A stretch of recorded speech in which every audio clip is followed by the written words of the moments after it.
In the heart of an ancient village, where baobab trees whispered secrets and elders spoke in riddles, there lived a girl who refused to bow. Not to her parents, not to the gods, not even to the spirits that roamed the night.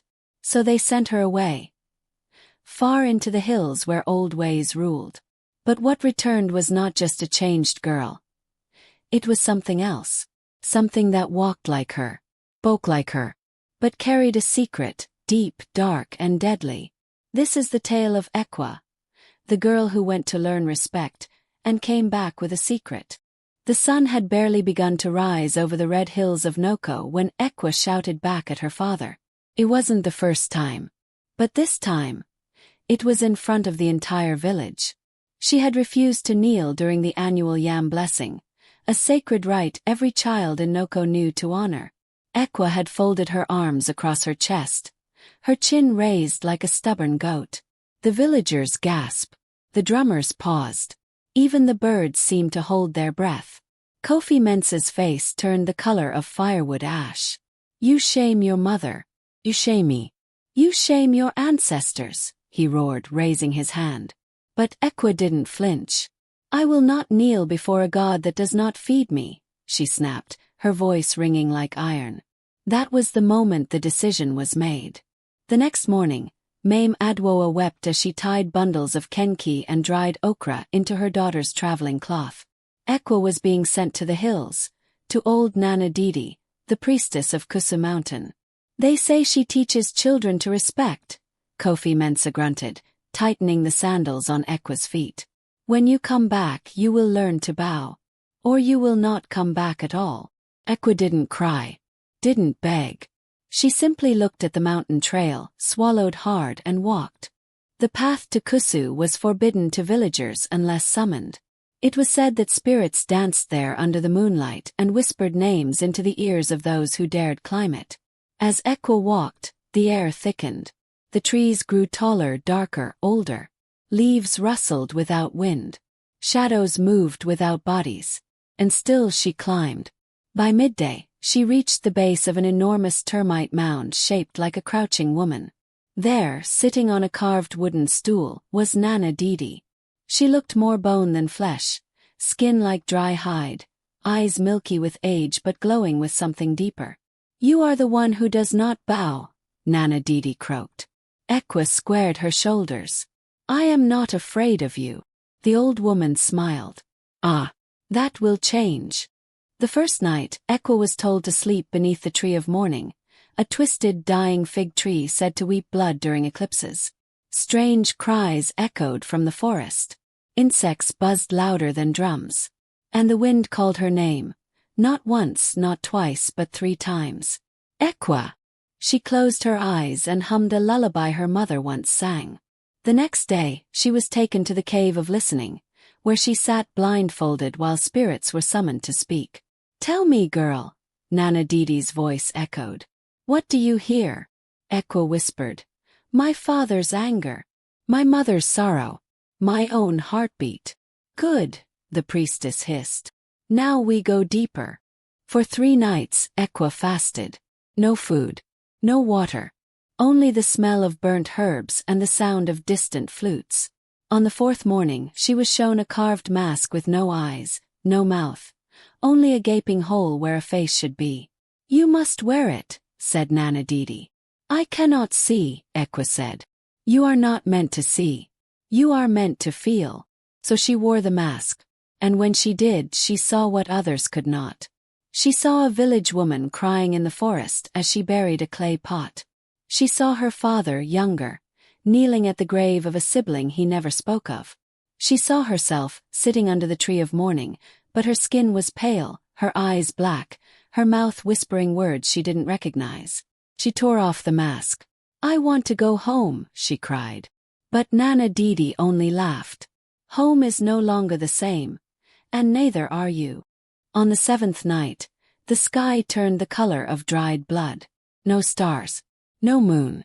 Only a chilling silence that made even the trees stop swaying. "You must enter the shrine," Nana Didi said, handing Ekua a bundle of white cloth. "Alone." The priestess nodded. "And you must not scream. No matter what you see. No matter what touches you. Ekua hesitated. But she went. Inside the shrine it was pitch black. The floor was cold clay, and the air smelt of wet stone and forgotten bones. Then the whispers began. Bow! Bow! Bow! They came from all around her, echoing, rising, growing louder. Something cold brushed her shoulder. A hand. A claw. Ekua bit her lip. Show respect, or be replaced. The voices rose to screams. And then silence. In the darkness, Ekua whispered, I am sorry. A soft wind blew across her face, as if something invisible nodded. The next morning, Ekua awoke by the termite mound. Her body was sore. Her lips cracked. But she felt light. Empty yet full. Afraid yet powerful. Nana Didi stood beside her. You have learned, she said. Ekua lowered her eyes and bowed. 3 days later she returned to Noko. Her parents wept at the sight of her. Her father opened his arms for an embrace, but Ekua stepped back. I have changed, she said simply. The villagers rejoiced. A feast was planned. Ekua was praised for her humility. But that night, Mame Adwoa heard her daughter speaking in her sleep. Not in Chui, not in Ga, not in any language spoken in Noko.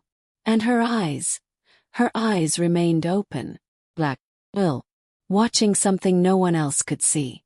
She came back changed, but not just in manners, in ways no one could understand, until the first child disappeared. In Noko, drums never slept. From dusk till dawn, the talking drums told stories, warned of danger and summoned spirits. But on the third night after Ekua's return, the rhythms stopped. Not faded, not slowed, just vanished. The drummers said their hands could not move, that their sticks turned cold. One claimed he saw a shadow standing behind Ekua during the evening chant, taller than the trees, darker than the moonless night. The elders whispered, maybe she didn't return alone. Then came the fever. Children woke screaming, crying for mothers who stood right beside them, speaking in riddles, biting their own tongues. Some refused to sleep, saying the woman with no face waited behind their eyelids. Ekua walked through the village as if none of it concerned her. She no longer played, no longer laughed. She sat beneath the tree of mourning, carving strange symbols into its bark. One night, Mame Adwoa found her daughter chewing on red clay. Ekua, she cried, grabbing her shoulders. What is this? Ekua stared blankly, her voice flat. The earth remembers. I must remember too. On the 5th night, Kwabena, the son of the village drummer, went missing. He was last seen running after Ekua, calling her name. Ekua! Ekua, wait for me. That was before the rooster crowed. By morning, only his sandals were found, placed neatly by the foot of the tree of mourning. The elders called a meeting. Kofi Mensa, Ekua's father, spoke first. She has been cursed, he said, ashamed. Or something has come back in her place. The villagers murmured in agreement. She bows, yes, but it is not humility. It is submission. To something else. But Mame Adwoa wept. She is my daughter. She came back alive. An old hunter whispered. But did she come back alone? The sky turned red on the 7th night. Not just the clouds. The rain itself fell crimson like diluted blood. The elders called it an omen. The priest declared a village-wide cleansing. But Ekua stood in the rain, arms outstretched, smiling. Kofi Mensa shouted from the compound. Ekua, come inside. She turned slowly, her voice layered, as if 2 voices spoke through her. I have come inside already. It is you who must leave. That night goats screamed before dying. And the village cat was found nailed to the yam barn with its eyes missing. Desperate, the elders summoned Baba Tando, a blind griot who lived beyond the hills. It was said he remembered tales that even the gods had forgotten. He arrived in silence, guided by a boy with no tongue. He sat before Ekua's compound, surrounded by ash, and began to sing in a language no one understood. Ekua stepped out of the hut. Their eyes met, his blind, hers glowing. The fire at his feet died without smoke. Baba Tando spoke slowly. This child walked through more than mountains. She crossed into a place no soul should tread. And something crossed back with her. Mame Adwoa collapsed. The griot declared, "If you wish to save the girl and the village, we must perform the ritual of unbinding. But be warned, it has not been done since the time of the red moon." The ritual required 3 things. A bowl of midnight rain. The feather of a night owl killed without blood. The truth Ekua would never speak. They gathered the rain. They hunted the owl. But when they asked Ekua to speak the truth, she only whispered, "She wears my skin now." The griot's hands trembled. "She is not just haunted," he muttered. "She is hollowed." That night, Baba Tando's assistant, the mute boy, vanished. No scream. No sign. Only a single line drawn in ash outside the hut. The village turned against Ekua. "She must be banished," they cried. But Mame Adwoa begged the griot, "Is there no other way?" The old man nodded. "There is a story," he said, "of a mother's voice powerful enough to call the lost soul of her child back from the dark. But she must be willing to speak her daughter's name, and offer a memory." "What kind of memory?" Mame asked. "Her most painful one." A sacred circle was drawn with palm oil and chalk. Ekua sat in the center, tied with red thread. The villagers watched from a distance. Drummers held their sticks but did not play. Baba Tando whispered, "Begin." Mame Adwoa stepped forward, tears streaming. She whispered a lullaby. The same one she sang when Ekua was a baby. Then she spoke. "When you were 3, you wandered into the river.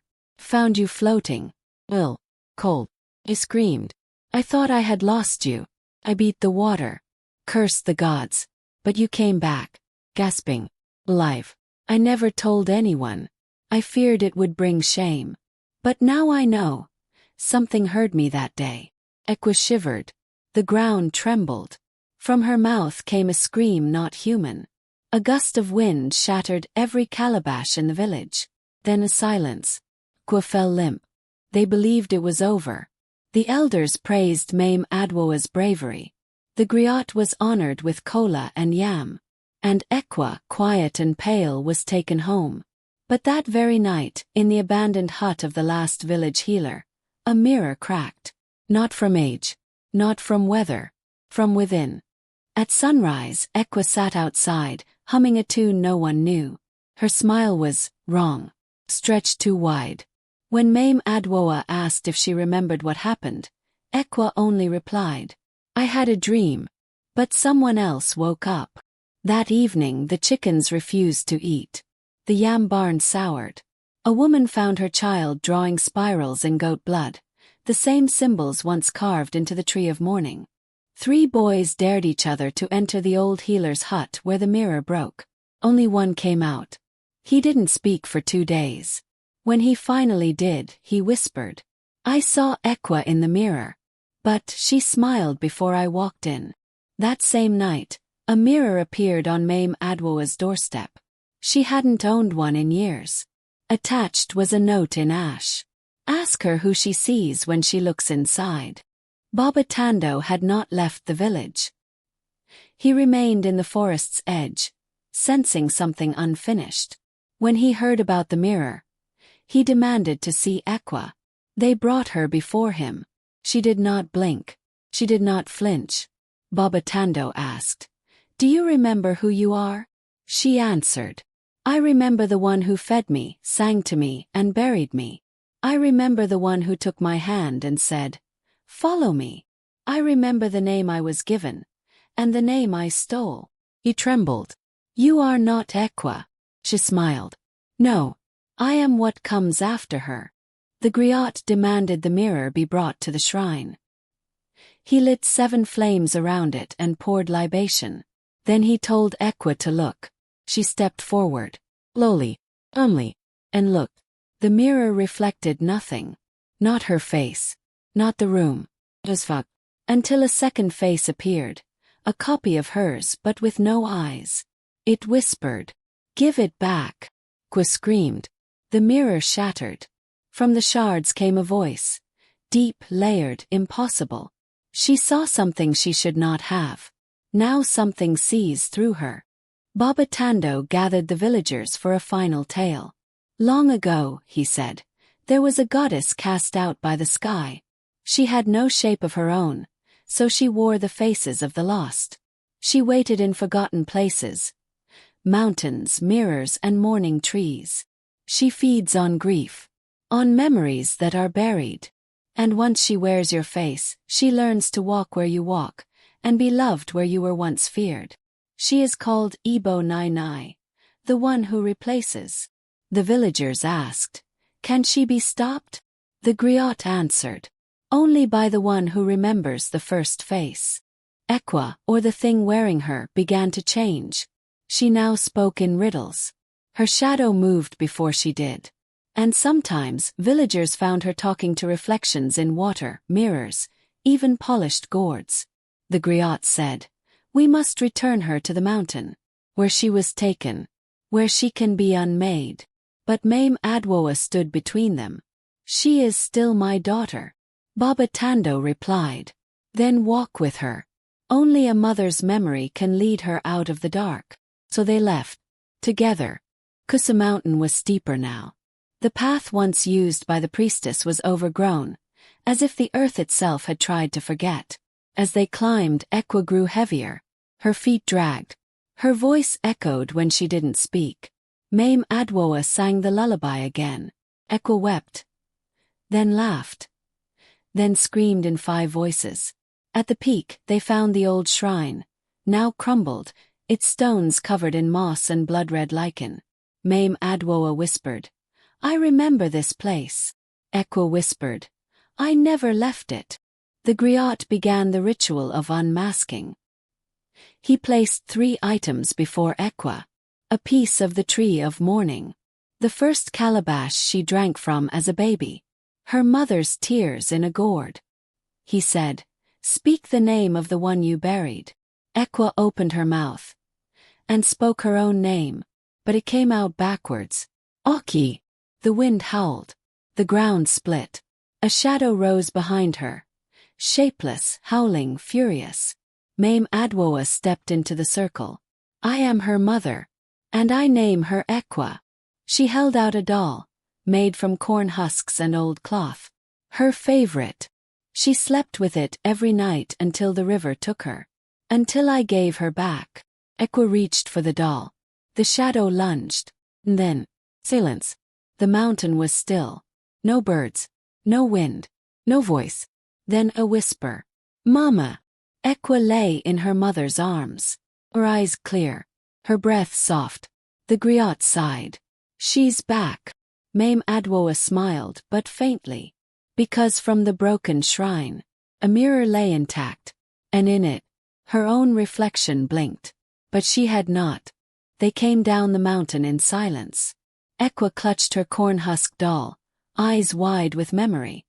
Her mother hummed the lullaby over and over, as if afraid the silence might speak again. But when they reached the village, something had changed. The trees were too still, the air too dry, and the children were missing. No footsteps echoed. No fires burned. In the square, mirrors had been nailed to trees, hung from rooftops, and laid face up on the ground, forming a perfect ring around the shrine. Baba Tando met them with blood on his hands. They came, he whispered. Not 1, not 2, but many. Many what? Mame Adwoa asked. He looked toward the mirrors. Many Ekuas. They moved at dusk. Each one wore a version of her face, but older, younger, twisted, burned, smiling. Some walked with goats. Some carried baskets of bones. One held the missing child's anklet in her mouth. The griot called them Equifunu, the dead selves. Each one was a fragment that had worn her face. Each one had fed on memory. And now that she was whole again, they wanted her gone. To fight what wore her face, Ekua needed to name them, one by one. Baba Tando prepared the circle of salt and ash, and Ekua stepped into the center.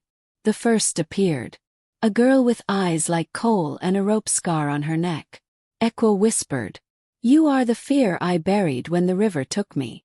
The shade screamed and vanished. Next came a tall version with her mother's face sewn into its chest. You are the guilt I held when I watched her cry. But then came the last. A mirror that floated, showing not a reflection but a possibility. It didn't look like her. It looked like the girl she would have become if she had never gone to the mountain. Brave, joyful, whole. Smiled kindly. Then said, Why should you live, and not me? Ekua stepped back. Mame Adwoa stepped forward, but the mirror cracked her reflection, splitting it into 7 grieving women, all crying, all blaming. You gave her away once, the voices said. You'll do it again. The griot, seeing the balance fray, lit the flame of 2 truths. One fire blue, for the life that was lived. One fire red, for the life that was lost. He told Ekua, You must burn one. Choose the face you want, and let the other die. Ekua turned to the mirror. Her reflection waited. Calm, innocent. Then she looked at her doll. Its cloth frayed, its face faded. But it was hers. She walked to the blue fire. And she blew them both out. The sky went black. The mirrors screamed. And then, stillness. From the silence came one final figure. Not Ekua. Not a copy. But the shapeless mother herself, Ebo Nai Nai. Now wearing no face at all. She spoke with 1,000 voices, all weeping. If no face is chosen, then all faces are mine. She reached toward Ekua. But Mame Adwoa ran forward, offering not fire or salt, but a song. The same lullaby, but now sung backwards. Ebo Nai Nai trembled. Her shape flickered. The lullaby reversed became a memory unwritten, a truth unstated, and the shapeless one began to dissolve. You are not welcome here, Mame Adwoa cried. You are not wanted. Ekua joined the song. Then the griot. Then the villagers. All those who had returned from hiding. The shapeless thing shrieked, but no voice could overpower the mother's memory. One final echo escaped. The face you forget will always find you. And then she was gone. The mirrors melted into dust. The village thrummed with drums once more.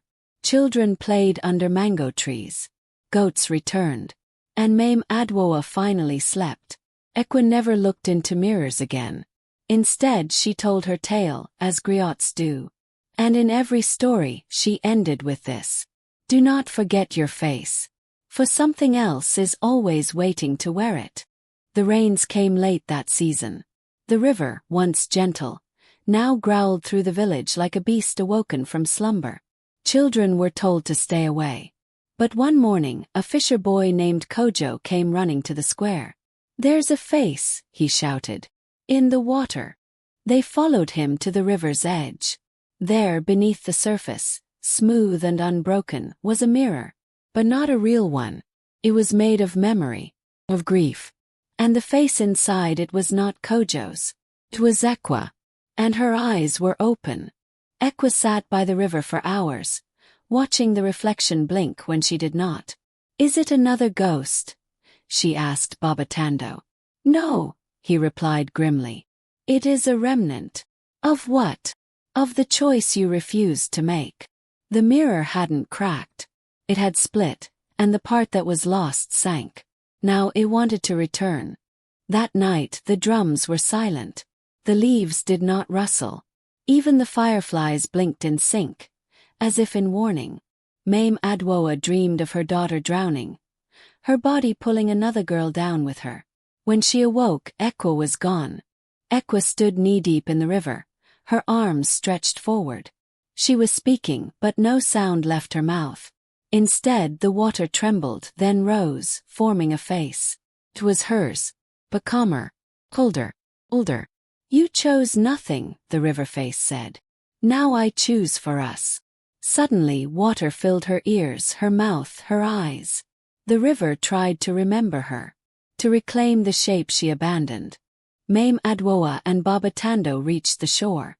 They saw Ekua vanish beneath the surface.